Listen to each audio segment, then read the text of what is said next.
사사기 18장 1절부터 31절입니다. 그때에 이스라엘에 왕이 없었고 단 지파는 이스라엘 지파들 가운데서 아직 그들이 유산으로 받을 땅을 얻지 못하였으므로 그들이 자리 잡고 살 땅을 찾고 있었다. 그래서 단 지파 자손은 소라와 에스다올에 살고 있는 지파의 온 가문에서 용감한 사람 5명을 뽑아서 땅 정찰 임무를 맡기고 땅을 탐지하고 살피도록 보냈다.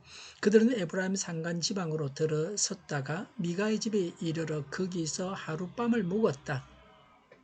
미가의 집에 머무는 동안 그들은 그 젊은 레위 사람의 억양과 말씨를 알아듣고 그에게 다가가서 물었다. 누가 당신을 이리로 데려왔습니까? 당신은 여기에서 무슨 일을 하십니까? 무엇 때문에 여기에 있습니까? 그러자 그는 그들에게 대답하였다.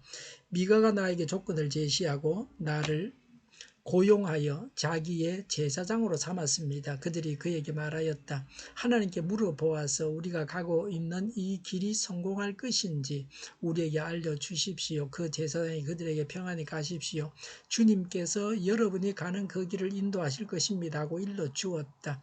그래서 그 5사람은 길을 떠나 라이스로 갔다. 그들은 그곳 사람들이 한가하고 평화롭게 사는 시돈 사람들처럼 안전하게 살고 있는 것을 보았다. 그리고 그 땅에는 어느 누구도 권력을 쥐고 그들을 해치는 자가 없었다. 그들은 시돈 사람들과도 멀리 떨어져 있어서 어느 누구와도 접촉이 없었다. 5사람이 소라와 에스다올로 돌아와 그들의 백성에게 이르렀다. 그들이 그 5사람에게 정찰한 내용을 물으니 그들이 이렇게 대답하였다. 어서 가서 그들을 치도록 합시다. 우리가 본 그 땅은 정말 좋은 땅입니다. 우리가 이렇게 가만히 있을 때가 아닙니다. 망설이지 말고 빨리 쳐들어가서 그 땅을 차지합시다. 우리가 거기에 가기만 하면 넓은 땅에서 평안하게 살고 있는 백성들을 보게 될 것입니다. 하나님이 그 땅을 우리의 손에 넘겨주셨습니다. 무엇 하나 부러울 것이 없고 부족한 것이 없는 곳입니다. 단지파 가족들 가운데서 600명이 무기를 들고 소라와 에스다올에서 길을 떠났다. 그들은 유다 땅에 있는 기럇 여아림에 까지 가서 진을 쳤다. 그래서 그곳 이름이 오늘날까지 마하네단이라고 불리고 있는데 그곳은 바로 기럇 여아림 서쪽에 있다. 그들은 그곳에서 에브라임 산간 지방으로 올라가서 미가의 집에 이르렀다. 전에 라이스 땅을 탐지하러 갔던 그 5사람이 같이 간 사람들에게 말하였다. 여기 여러 채의 집이 있는데 이 가운데 어느 한 집에 언을 입힌 목상이 보관되어 있다는 것을 당신들은 알고 있을 것이요. 목상뿐만 아니라 드라빔과 에봇도 있어 우리가 해야 할 일이 무엇이겠소? 그런 다음에 그 5사람은 젊은 레위 사람이 사는 집 곧 미가의 집으로 들어가서 그에게 안부를 물었다. 단 자손 600명이 무기를 들고 문 어귀를 지키고 있었다. 그 땅을 탐지하러 갔던 5사람이 그리로 들어가서 언을 입힌 목상과 에봇과 드라빔과 부어 만든 우상을 챙기는 동안 제사장은 무기를 지닌 600명과 함께 문 어귀에 서 있었다. 미가의 집에 들어간 5사람이 언을 입힌 목상과 에봇과 드라빔과 부어 만든 신상을 가지고 나올 때에 제사장이 그들에게 어떻게 된 일이냐고 물었다. 그들이 그에게 대답하였다. 조용히 하십시오. 아무 말 말고 우리를 따라 나서십시오. 우리의 어른과 제사장이 되어 주십시오. 이 집에서 한 가정의 제사장이 되는 것보다야 이스라엘의 한 지파와 한 가문의 제사장이 되는 것이 더 낫지 않겠습니까? 제사장은 그 제안이 마음에 들어 에봇과 드라빔과 언을 입힌 목상을 받아들고 그 무리들 가운데로 들어갔다. 그들은 발길을 돌려 길을 떠났다. 어린 아이들과 가축과 감당하는 소유물을 앞세웠다. 그들이 미가의 집에서 떠나 멀리 갔을 때에 미가와 이웃집 사람들이 함께 모여서 단지파 자손을 뒤쫓아왔다. 그들이 부르는 소리를 듣고 단지파 자손이 돌아서서 미가에게 물었다. 무슨 일이 있기에 이렇게들 모여서 오시오?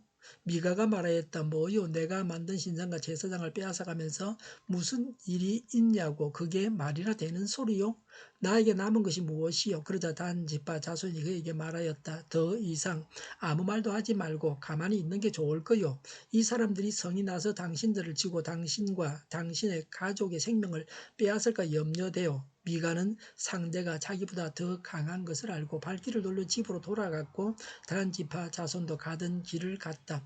단 지파 자손은 미가가 만든 신상과 함께 그에게 딸린 제사장을 데리고 한가하고 평화롭게 사는 라이스 백성에게 가서 그들을 칼로 쳐서 죽이고 그들의 성을 불살랐다. 그런데도 라이스를 구하여 주는 자가 아무도 없었던 것은 그 성읍이 베드르홉 부근의 골짜기에 있어서 시돈에서 멀리 떨어져 있고 또 어느 누구와도 접촉이 없었기 때문이다. 단 지파 자손은 허물어진 성을 다시 쌓고 그곳에서 살았다. 그들은 이스라엘에게서 태어난 그들의 조상 단의 이름을 따라 그 성을 단이라고 불렀다. 그 성의 본래 이름은 라이스이다. 단 지파 자손은 자기들이 섬길 신상을 세웠다. 그리고 모세의 손자이며 게르손의 아들인 요나단과 그의 자손이 단 지파의 제사장이 되어 그 땅 사람들이 포로로 잡혀갈 때까지 그 일을 맡았다. 그들은 하나님의 집이 실로에 있는 동안 내내 미가가 만든 우상을 그대로 두고 섬겼다. 아멘. 1절에 이스라엘의 왕이 없었고 단 지파는 유산으로 받을 땅도 얻지 못하여 자리 잡고 살 땅을 찾고 있었습니다. 2절에 그래서 단 자손은 용감한 사람 5명을 뽑아서 땅 정찰 임무를 맡기고 땅을 탐지하고 살피도록 보냈습니다. 그들이 에브라임 산간 지방에 이르러 미가의 집에서 하루를 머물렀습니다. 3절부터 6절에 미가 집에 있는 제사장을 만나 알게 되고 자기들의 길이 성공할 것인지를 물었습니다. 그 제사장은 평안히 가십시오. 주님께서 인도하십니다. 라고 했습니다. 그 집과 아침으로 그럴듯하게 대답했습니다. 그리고 이런 말들이 그대로 되어졌습니다. 그래서 이들은 이 엉터리 제사장을 단 지파의 어른으로 모시게 되므로 더 불행해지게 됩니다. 7절의 정찰병들은 라이스의 사람들이 평안하게 사는 것을 보았습니다. 8절부터 10절에 자기 땅으로 돌아가 그 땅에 쳐들어 가자고 했습니다. 11절에 단 지파 가족들 중에서 600명이 길을 떠났습니다. 13절부터 20절에 미가의 집에 이르렀습니다. 미가의 집에 있는 제사장과 드라빔과 에봇을 가져갔습니다. 단 지파의 제사장이 되어달라고 했습니다. 21절부터 26절에 미가가 빼앗긴 것을 돌려달라고 쫓아갔지만 상대의 힘에 눌려서 그냥 되돌아왔습니다. 단 지파 사람들이 위협에 못 이겨서 빼앗겼습니다. 단 지파 사람들에게 말로 해서 빼앗긴 것을 되찾을 수 없었습니다. 단 지파는 우상숭배와 도둑질의 죄를 같이 범했습니다. 그들이 빼앗은 것은 빼앗을 만큼 값진 것이 아니었습니다. 가짐으로 우상 숭배하는 죄를 짓는 것입니다. 사람들이 추구하는 많은 것들이 죄입니다. 그것을 얻는 방법도 강도와 같이 했습니다. 독일 격언에 힘이 주인인 곳에는 정의는 하인이다 라고 했습니다. 우상을 빼앗아서 가진 것을 보면 하나님이 눈에 보이지 않으니 뭔가 보이는 하나님을 만들어 섬기고자 했습니다. 하나님을 어떤 형상으로 만들면 그것은 우상이 되고 맙니다. 하나님을 섬긴다고 하면서 우상을 섬겼습니다. 불쌍한 사람들입니다. 하나님에 대한 열정은 있지만 하나님께서 기뻐하시는 신앙이 아닙니다. 오히려 우상 숭배를 하고 있습니다. 종교가 타락할수록 외적인 형식주의에 치우치게 됩니다. 하나님은 외면만 보시는 것이 아니라 내면을 보고 판단하십니다. 형식적으로 교회당만 왔다 갔다 하는 것을 마치 하나님을 온전히 섬기는 것으로 생각하는 경우가 많습니다. 그 제사장은 명예와 근위까지 약속받고 단 지파를 따라갔습니다. 돈과 명예만을 추구하는 성직자였습니다. 한 지파를 망쳐 놓는데 앞장서게 되었습니다. 30절에 신상을 세우고 미가가 만든 우상을 내내 그대로 두고 섬겼습니다. 31절에 하나님의 집은 내내 실로에 있었습니다. 단 지파의 우상은 참 예배와는 대립되는 것입니다. 단 지파의 신당은 민족 공동체가 하나 되지 못하게 했습니다. 30절에 모세의 손자이며 게르손의 아들인 요나단과 그 자손이 단 지파의 제사장이 되었습니다. 포로로 잡혀갈 때까지 그 일을 맡았습니다. 이런 우상숭배에 모세의 후손까지 가세하고 있었습니다. 단 지파는 이러한 우상숭배로 인해서 어떤 일이 일어났습니까?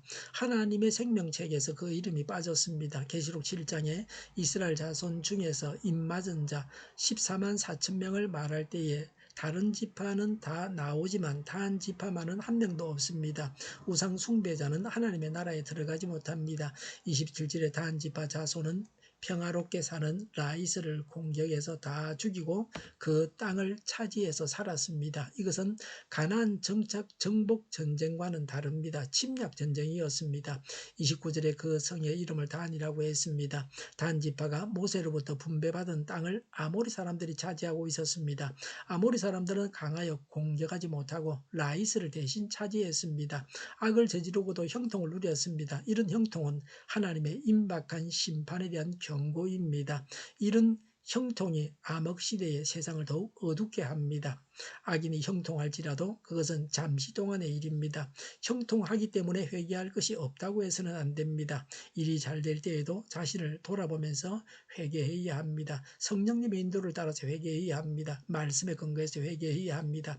형식적인 신앙이 되어서 거칠에만 할 것이 아니라 내면의 신앙이 있어야 합니다. 하나님께서 중심을 보실 때에 아름다운 신앙을 가지고 있어야 합니다. 하나님의 말씀을 따르고 하나님의 말씀대로 행해야 합니다. 말씀이 없는 혼란이 없어야 합니다. 기도하겠습니다. 말씀을 알고 말씀대로 살아가게 하여 주시옵소서. 오늘보다는 내일이 더 낫게 하여 주시옵소서. 교회가 분열되지 않고 하나가 되게 하여 주시옵소서. 모든 언론이 제 역할을 다하게 하여 주시옵소서. 정의가 강물처럼 흘러가게 하여 주시옵소서. 코로나19가 물러가고 백신과 치료제가 나오고 갇힌 시간이 끝나게 하여 주시옵소서. 우리 동일교회가 만군은집하게 하여 주시옵소서. 예수 이름으로 명하노니 모든 병만은 물러가고 몸의 모든 부분으로 온전하게 될지어다. 신유의 기적을 베푸셔서 지금도 저희의 질병을 고쳐 주시옵소서. 교회와 나라를 고치시고 온전케 하여 주시옵소서. 잘못된 것들을 잘라내고 제거하여서 온전케 하시며 성결케 하시며 하나님 보시기에 아름답게 하여 주시옵소서. 코로나19로 신음하는 모든 자들을 고치시고 온전케 하여 주시옵소서. 저희와 교회와 나라의 민족을 불쌍히 여겨 주시옵소서. 늘 맑은 공기를 마실 수 있게 하여 주시옵소서. 하나님께서 기뻐하시는 나라가 되게 하여 주시옵소서. 공부하는 학생들에게 지혜를 더하셔서 앞서가게 하시며 합격의 영광을 누리게 하여 주시옵소서. 오늘도 하나님 안에서 차고 넘치는 삶, 복된 삶을 살게 하여 주시옵소서. 은혜가 넘치는 예배 그리고 감염이 없는 예배가 되게 하여 주시옵소서. 좋으신 하나님을 찬양하면서 우리 주 예수 그리스도 이름으로 기도하옵나이다. 아멘.